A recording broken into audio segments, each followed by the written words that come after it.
अस्सलामुअलैकुम जनाब, आज आपके साथ 4 ऐसे पॉइंट शेयर करने जा रही हूँ जिन पर अमल करने के बाद इंशाल्लाह आप दुनिया को फतह कर लेंगे। वो 4 पॉइंट्स कौन से हैं आपके साथ शेयर करूंगी। हर पॉइंट आपके लिए खजाने की हैसियत रखता है, इसलिए किसी भी पॉइंट को स्किप मत कीजिएगा, पूरा ज़रूर सुनिएगा।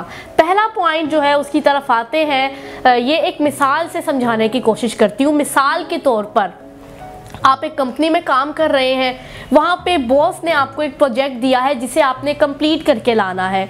उसी कंपनी में काम करने वाले आपके एक फ्रेंड ने आपको प्रोजेक्ट दिया और कहा प्लीज़ मेरा ये प्रोजेक्ट कंप्लीट करके ले आओ। उस टाइम पे आपके पास फ्रेंड का भी प्रोजेक्ट आ गया और बॉस का भी प्रोजेक्ट आ गया। आपने फ्रेंड का वो प्रोजेक्ट एक्सेप्ट किया, घर चले गए। घर गए आप और आपने अपना प्रोजेक्ट करना स्टार्ट कर दिया। वो कंप्लीट हुआ तो आपके पास टाइम नहीं इतना था कि आप अपने फ्रेंड का भी प्रोजेक्ट कंप्लीट कर पाओ, या कोई भी प्रॉब्लम हो गई जिसकी वजह से आप अपने फ्रेंड का प्रोजेक्ट कंप्लीट नहीं कर पाए हैं। उसके बाद आप अगले दिन गए अपने फ्रेंड के पास और सारी सिचुएशन से उसे आगाह किया कि सॉरी मैं आपका प्रोजेक्ट नहीं कंप्लीट कर पाया। तो उस वक्त हो सकता है आपके फ्रेंड को गुस्सा आए, वो आपको डांटे, साथ ही हो सकता है फ्रेंडशिप भी टूट जाए, आपको शर्मिंदगी का सामना करना पड़े। सो मुश्किलात आपको पेश आ सकती हैं। दूसरी बात, ये तो एक सूरत हाल के ऊपर मैंने बात की। दूसरी सूरत क्या हो सकती है, वो ये कि आपने फ्रेंड का प्रोजेक्ट एक्सेप्ट किया, आपके पास अपना भी प्रोजेक्ट था, घर चले गए, वो दोनों प्रोजेक्ट अब आपके पास हैं। अब पहले आपने क्या किया कि फ्रेंड का प्रोजेक्ट कंप्लीट करने के लिए स्टार्ट कर दिया काम। वो प्रोजेक्ट आपने कंप्लीट कर लिया, उसके बाद आपके पास इतना टाइम नहीं बना कि आप अपना भी प्रोजेक्ट कंप्लीट कर सको। उसके बाद आप गए, ऑफिस गए और अपने बॉस को बताया कि सॉरी मैं अपना प्रोजेक्ट कंप्लीट नहीं करके ला पाया। उस टाइम पे हो सकता है आपको बॉस से डांट पड़े, शर्मिंदगी का सामना करना पड़े, जॉब छोड़नी पड़े, कोई भी मुश्किलात जो है वो आपको पेश आ सकती हैं। मतलब ये आपको दोनों सूरत हाल में जो है मुश्किलात का सामना करना पड़ रहा है। आपको करना क्या होगा?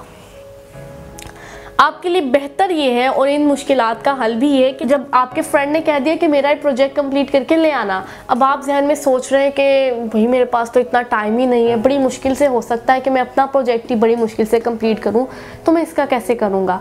पर उस टाइम पे आप शर्मिंदगी के मारे आपके जहन में ये आ रहा है कि वो क्या सोचेगा अगर मैंने उसे मना कर दिया, तो आप उसे कह देते हैं चलो लाओ ठीक है मैं आपको प्रोजेक्ट कंप्लीट करके ले आऊँगा।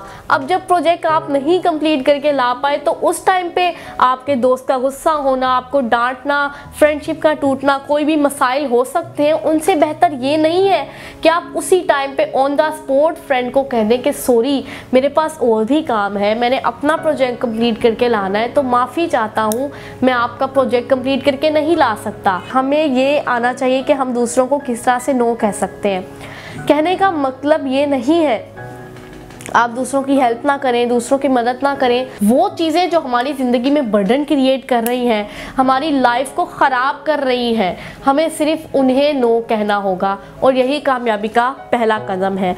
दूसरी चीज़ क्या है? अच्छा, दूसरी ये तो आप बखूबी जानते होंगे कि वो काम जिसे हम लोग पसंद नहीं करते हैं, जिससे जो हमारा फेवरेट काम नहीं है, हम लोग कभी भी उसमें कामयाबी हासिल नहीं कर पाते हैं। हो सकता है आपके साथ ऐसा हुआ हो कि वो काम जो आपको पसंद नहीं है वो आपने करना शुरू कर दिया, उसके बाद आपको नाकामी को फेस करना पड़ा। वो कहते हैं पंजाबी में, वैसे मेरी पंजाबी इतनी ठीक नहीं है पर फिर भी मैं वो है कि हाँ जी, जिनने लाया गली उदे नाल तुर चली, यानी जो आपको कहता है कि ये काम कर लो, चलो समोसों की रेहड़ी लगा लो, आप वो काम कर लेते हैं, कपड़ों की दुकान खोल लो, बिज़नेस कर लो, ये चलो आप वो कर लेते हैं, आप जो है वो कोई और परचून की दुकान खोल लो, आप वो काम कर लेते हैं। मतलब ये कि आपको जो कुछ कहता है आप वही काम स्टार्ट कर देते हैं। लेकिन बेस्ट क्या होगा कि आप अपनी मर्ज़ी से काम करें, क्योंकि ज़िंदगी आपकी है, ज़िंदगी गुजारनी भी आपने। पर जो आपकी मर्ज़ी का काम है, जिसमें आप खुश हैं, जिसमें आप खुश हैं ना, तो वो काम आपको करना पड़ेगा। जिस काम से आपको मोहब्बत हो वो काम आप करें तो वो आपको काम नहीं लगता, बल्कि आपको लगता है कि मैंने तो कुछ मतलब मैं इंजॉय कर रहा हूँ इस काम को। आप दिल से उस काम को करते हैं, उसमें कामयाबी हासिल करते हैं। पर वो काम जो आपके बर्डन करवा के किया जा रहा है ना, कि ये काम करो, ये करो, वो करो, पर वो काम आपको पसंद नहीं है, कभी उसमें कामयाबी नहीं हासिल कर सकते। तो दूसरा पॉइंट ये है, आपको अपने काम से मोहब्बत होगी तभी आप कामयाबी हासिल कर पाओगे। इसलिए जिस प्रोफेशन में जाते हो अपनी मोहब्बत, अपने लगन के मुताबिक उस काम को सिलेक्ट कीजिए। अच्छा, अगला पॉइंट सुनने से पहले आपसे एक रिक्वेस्ट करना चाहती हूँ, आप इस वीडियो को व्हाट्सएप पर कम से कम 10 फ्रेंड्स तक ज़रूर शेयर कीजिएगा ताकि ये मोटिवेशनल, इंफॉर्मेटिव, इस्लाही और इंस्पिरेशनल बातें दूसरों तक भी पहुँच सके। मैं कहाँ पे थी कि मैं आपको बता रही थी तीसरा पॉइंट क्या है। तीसरा पॉइंट ये है कि मतलब बहुत सारे हमारे ऐसे काम होते हैं जो हम लोग उन्हें कंप्लीट नहीं कर पाते हैं, बहुत सारे काम नामुकम्मल रह जाते हैं। उनकी वजह क्या है और इन्हें किस तरह कंप्लीट किया जा सकता है ये बताऊंगी। अब यहाँ पे मिसाल ले लें, एक बंदा है जो कि हाथ में बुक पकड़ के जो है वो पढ़ रहा है, और दूसरा बंदा वो है जो कि मोबाइल में या कंप्यूटर में, लैपटॉप में ऑनलाइन बुक रीड कर रहा है। पहले उसकी तरफ आती हूँ जो ऑनलाइन बुक पढ़ रहा है। वो मोबाइल में बुक पढ़ रहा है और यहाँ पे नोटिफिकेशन आया फेसबुक का, इंस्टाग्राम का, ट्विटर का, व्हाट्सएप के मैसेजेस आए। तो वो सारी चीज़ें क्या है, इंटरेक्शंस हैं, वो सारी चीज़ें उस बंदे को अपनी तरफ इंटरेक्ट कर रही हैं। उनसे बचना इम्पॉर्टेंट है, और उनसे किस तरह से बच सकते हैं कि उनकी तरफ आप लोग ध्यान ना दें। तो वो सारी चीज़ें, अब जब वो मोबाइल में उसे मैसेजेस आए, नोटिफिकेशंस आए, वो फेसबुक खोलेगा, आधा घंटा उस पर लगा, इंस्टाग्राम खोला, 15 मिनट उस पर लगे, मतलब यूँ आपका टाइम वेस्ट होता जाएगा।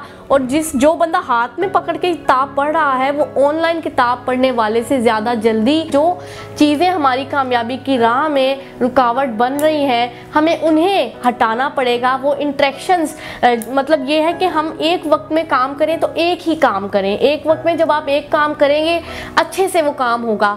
ये नहीं कि आप साथ साथ मोबाइल भी देख रहे हैं, साथ साथ होमवर्क भी कर रहे हैं, साथ साथ किसी बंदे से बात भी कर रहे हैं। तो बहुत सारे काम एक ही वक्त में हम लोग नहीं कर सकते हैं। तो जब एक काम करेंगे उस पे ही आपकी सारी तवज्जो होगी, उसी पे सारा ध्यान होगा और उस काम को अच्छे से आप कर भी लेंगे। अच्छा, चौथा और मेन इम्पोर्टेंट काम ये है कि हमारे बहुत सारे ऐसे काम होते हैं जिन्हें हम लोग मतलब उनका स्टार्ट नहीं ले पाते हैं। यानी कि मिसाल ले लें, आपके घर में मतलब अभी सफाई करने वाला है, घर गंद पड़ा हुआ है घर में, तो आप अब बैठ के सोच रहे हैं कि अब मैं शुरू करूँगा, कैलकुलेशन लगा रहे हैं ना, अब मैं शुरू करूँगा, मुझे घंटे लग जाएंगे, काफ़ी टाइम लगेगा, पूरा दिन ज़ाया हो जाएगा, मशीन लगानी है, कपड़े धोने हैं, मुझे टाइम लग जाएगा। ये आपके जहन में बातें आ रही हैं, पर जब आप उस काम को स्टार्ट करते हैं आपको पता नहीं लगता कि वो आपका काम जल्द ही कंप्लीट हो जाता है। यूँ एक मिसाल दूंगी, जिस तरह सर्दी है, आपने सुबह फजर की नमाज का टाइम हुआ है, अब आपका दिल नहीं कर रहा आप गर्म बिस्तरे से निकल के जाएं तो पानी से वज़ू करें, उसके बाद आप मतलब ठंडे पानी, आपको सर्दी लग रही है, तो मतलब जब आप नमाज़ पढ़ लेंगे उसके बाद आपको इतना फील नहीं होगा कि आपने इतनी मुश्किलात का सामना किया। मतलब ये किसी काम में हाथ डाल लेना, उसकी शुरुआत कर लेना, ये महारत है। उसके बाद आप उस काम को कर लेंगे। हर काम को बस अल्लाह का नाम लेके शुरू कर लें, उस काम को फिर आप कंप्लीट कर लेंगे। तो यही मेन 4 पॉइंट्स थे जिन पर अगर आप अमल कर लें इंशाल्लाह कामयाबी आपका मुकद्दर होगी। अल्लाह हम सबको हमेशा शुक्र अदा करने की तौफीक अता करे, हम सबका खात्मा ईमान पर फरमाए, आमीन।